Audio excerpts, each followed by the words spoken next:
दोस्तों, यहाँ विज्ञान कथा का पुनरावलोकन किया गया है। शुरू करने से पहले चेतावनी, बिगाड़ने वाला आगे। आज मैं 2011 की एक अमेरिकी साइंस फिक्शन और एक्शन फिल्म की व्याख्या करने जा रहा हूँ जिसका नाम आय है। M number 4। फिल्म की शुरुआत एक आदमी और उसके रक्षक के जंगल के बीच में छिपे होने से होती है। अचानक उन पर रहस्यमय जीवों ने हमला कर दिया। लड़का, जिसे नंबर 3 कहा जाता है, राक्षस द्वारा पीछा किए जाने पर भागने का प्रयास करता है। हालांकि वो मोगादोरियन कमांडर द्वारा पकड़ा जाता है, जो उसका हार ले जाता है और उसे मौके पर ही मार देता है। दूसरी तरफ जॉन स्मिथ या नंबर 4 समुद्र में एक गर्म महिला के साथ अपने गुणवत्तापूर्ण समय का आनंद ले रहा है, जबकि उसका पैर चमकने लगता है, जिससे जॉन दर्द से चीखने लगता है। वो नंबर 3 की दृष्टि भी देखता है, जो उसे आने वाले खतरे से आगाह करता है। आसपास के लोग, जो जॉन को अजीबोगरीब हरकत करते हुए देखते और रिकॉर्ड करते हैं, एक सनकी के रूप में उसका अपमान करते हुए वहां से भाग जाते हैं। उनके रक्षक हेनरी ने अपने पैर में घाव देखा और महसूस किया कि नंबर 3 मारा गया है। उसके कारण वो तुरंत जॉन को लाता है और समुद्र तट के बंगले से दूर चला जाता है, उनके जाने से पहले उनकी सभी तस्वीरें जला देता है। अपने रास्ते में जॉन बताते हैं कि वो और 8 अन्य प्रतिभाशाली बच्चे एलियंस हैं जो अपने ग्रह पर मोगादोरियन या मोग्स द्वारा हमला किए जाने के बाद लोरियन ग्रह से भाग गए थे। फिल्म की शुरुआत में दिखाए गए गंजा एलियंस और हेनरी को रक्षा करने के लिए सौंपा गया था। क्योंकि मोगादोरियों को एक क्रम में बच्चों को मारना है, उसके पैर के निशान बताते हैं कि नंबर 1, 2 और 3 को मार दिया गया है। हेनरी तब जॉन को एक नई पहचान देता है और उसे दृष्टि से बाहर रहने का आदेश देता है। सुरक्षा उद्देश्यों के लिए वे पैराडाइज, ओहियो में एक पुराने घर में जाने का फैसला करते हैं। वहां वो बनी कोज़र नामक एक फुटबॉल खिलाड़ी के पोस्टर को खोजता है। एक छोटी सी छिपकली चुपके से घर तक उनका पीछा करती है। हेनरी जॉन को सोशल मीडिया से पूरी तरह से हटाने की कोशिश करता है ताकि मोगादोरियों द्वारा उसका पता नहीं लगाया जा सके। अचानक उन्हें घर के बाहर एक अजीब सी आवाज सुनाई देती है। पता चला कि यह छिपकली है जो कुत्ते में तब्दील हो गई है। जॉन उसे रखने का फैसला करता है और उसका नाम बनी कोज़र रखता है। उस रात बाद में जॉन को जाने बिना हेनरी चुपचाप एक खड़ी घड़ी के अंदर एक रहस्यमयी बॉक्स छिपा देता है। इस बीच नंबर 6 बंगले पर आता है, लेकिन किसी को या उसके बारे में कोई पता नहीं चल पाता है। वो इसे जलाने का फैसला करती है और ऐसा लगता है कि लड़की आग से प्रतिरक्षित है।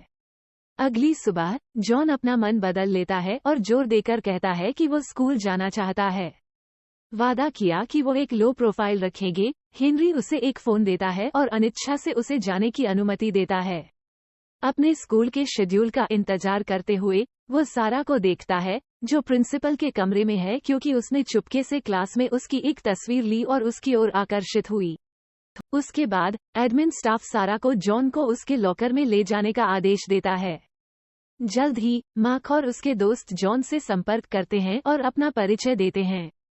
जैसे ही धमकाने वाला दूर चला जाता है, जॉन देखता है कि वो एक बेवकूफ लड़के सैम को लॉकर्स में पटक देता है और अपने स्केटबोर्ड को दूर फेंक देता है। वो लड़के को स्केटबोर्ड देता है और उससे दोस्ती करता है। स्कूल के बाद जॉन देखता है कि सैम मार्क द्वारा फिर से धमकाया जा रहा है। क्रोधित होकर वो एक फुटबॉल पकड़ लेता है और मार्क के दोस्तों में से एक को भारी ताकत के साथ वापस फेंक देता है, जिससे वह गिर जाता है। फिर उसने देखा कि सारा उसमें दिलचस्पी ले रही है और वो चुपके से दूर से उसकी तस्वीरें लेती है। इस बीच मोग जले हुए बंगले में आते हैं और पाते हैं कि नंबर 4 जीवित है। उस रात जॉन को एक वेबसाइट का पता चलता है, जहां सारा अपने द्वारा खींची गई सभी तस्वीरों को संग्रहित करती है, जिसमें उसकी तस्वीरों से भरा एक एल्बम भी शामिल है। हालांकि हेनरी जानबूझकर जॉन की सभी तस्वीरें वहां से हटा देता है, क्योंकि वो उसे अदृश्य रखना चाहता है। अगले दिन कक्षा में जॉन की हथेलियां प्रकाश की एक बहुत उज्ज्वल किरण उत्सर्जित करने लगती हैं, जिसे लुमेन कहा जाता है। घबराकर वो चौकीदार के कमरे में भागता है और रोशनी को मारने की कोशिश करता है। हेनरी को कुछ पता चलता है, क्योंकि वो खड़ी घड़ी में वही रोशनी देखता है और तुरंत स्कूल जाता है।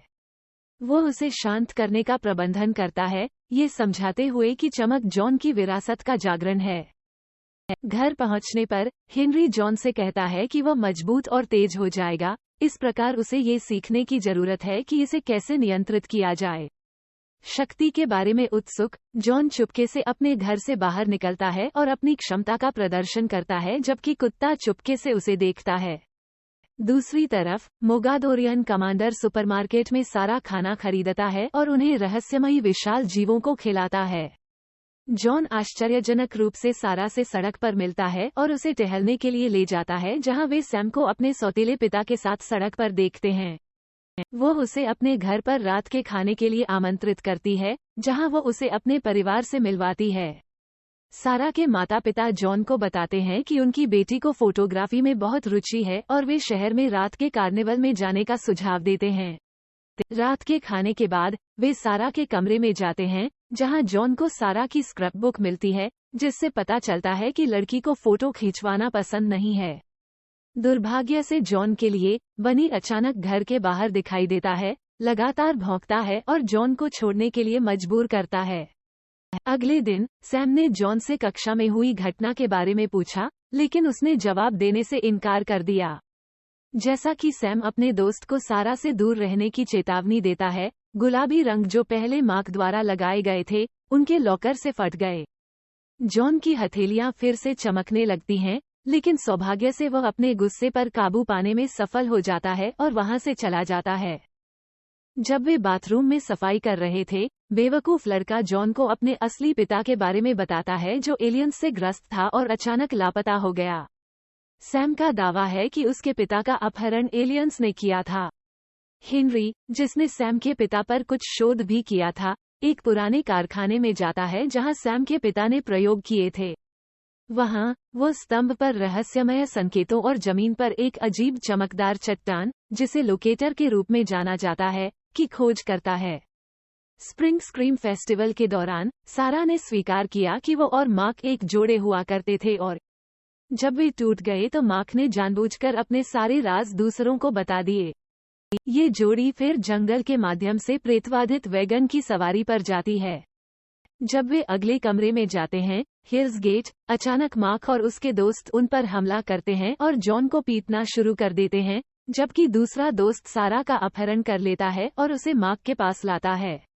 जॉन को अपनी शक्ति का उपयोग करने के लिए मजबूर किया जाता है, जबकि सैम चुपके से उन्हें देखता है।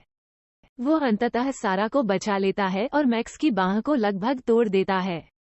जॉन सारा के घर चलता है और अंत में उसे चूमने का मौका मिलता है। जॉन को पता चलता है कि वो मजबूत हो रहा है, क्योंकि अब वो अपनी हथेली से स्ट्रीट लाइट को तोड़ने में कामयाब हो गया है। वो सैम के घर के पास रुकता है, जहां वो उसे अपनी असली उत्पत्ति बताता है। ये साबित करता है कि उसके पिता हमेशा सही थे। जॉन उसे चेतावनी देता है कि वो इस बारे में किसी को न बताए, क्योंकि यह उसे खतरे में डाल सकता है, और सैम वादा करता है।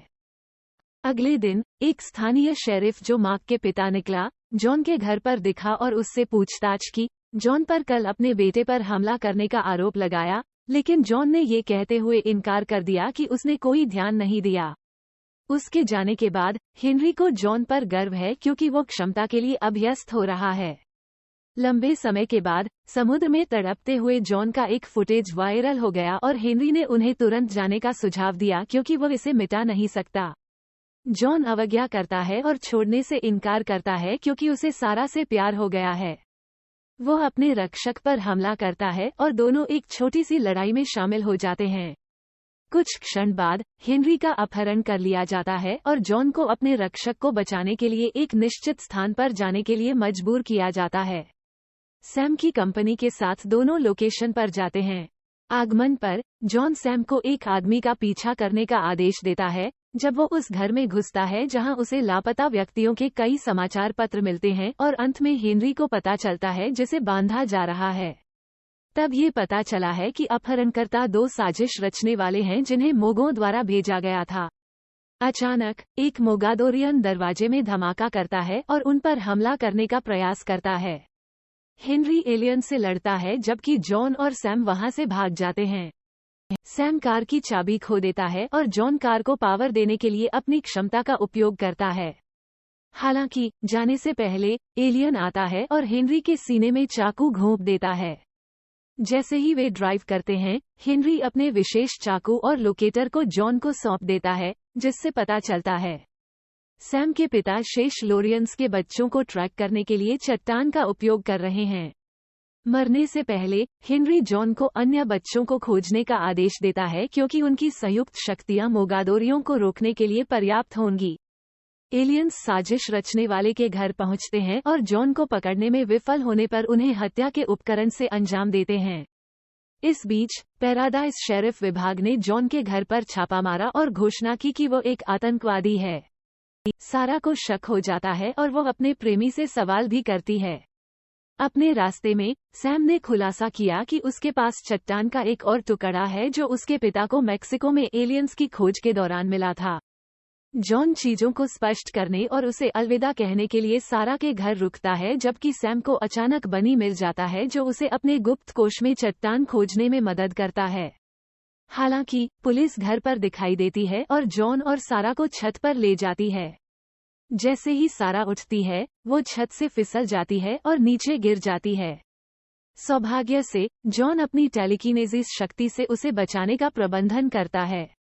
वो अपनी क्षमता का खुलासा करता है जब उसे पुलिस की कारों को अपने टेलीकिनेसिस के साथ उठाने के लिए मजबूर किया जाता है।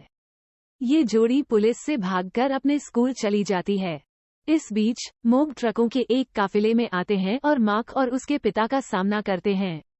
कमांडर मार्क को जॉन के पास ले जाने की धमकी देता है। बाहर सैम ने अपने दोस्त को सूचित किया कि मोगों ने स्कूल को घेर लिया है। जबकि जोड़ी भागने का प्रयास करती है, अचानक नंबर 6 नाम का जैन अपने विशेष हथियार के साथ दिखाई देता है और उन्हें एलियंस से लड़ने में मदद करता है।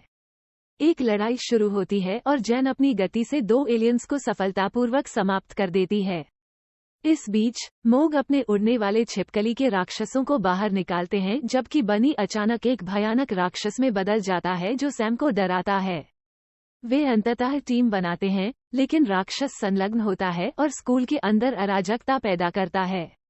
एक जंगली बनी प्रकट होता है और राक्षस से लड़ने में जॉन की मदद करता है। एक लंबी लड़ाई के बाद बनी उड़ने वाली छिपकली को सफलतापूर्वक हरा देता है, लेकिन वह घातक रूप से घायल प्रतीत होता है और अंत में वापस प्यारे कुत्ते में बदल जाता है। दूसरी ओर संघर्ष करते हुए जैन ने जॉन से उसे अपने लुमेन के साथ रिचार्ज करने के लिए कहा और दोनों ने मोगों से लड़ना जारी रखा, अंततः उन्हें खत्म करने का प्रबंधन किया। जॉन, जैन और सैम फुटबॉल के मैदान में भागते हैं जहां कमांडर और एक अन्य राक्षस उनकी प्रतीक्षा कर रहे थे। अपनी संयुक्त शक्ति के साथ जैन और जॉन आसानी से सभी गार्डों को खत्म कर देते हैं और कमांडर को लगभग मार डालते हैं। हालांकि जैन राक्षस द्वारा पकड़ा जाता है, जॉन को लुमेन के साथ उसकी मदद करने के लिए मजबूर करता है। नंबर 4 अंततः एक बड़े विस्फोट में मरने वाले कमांडर को मारने का प्रबंधन करता है। जैन की अग्निरोधक शक्ति के लिए धन्यवाद, दोनों विस्फोट से बच गए।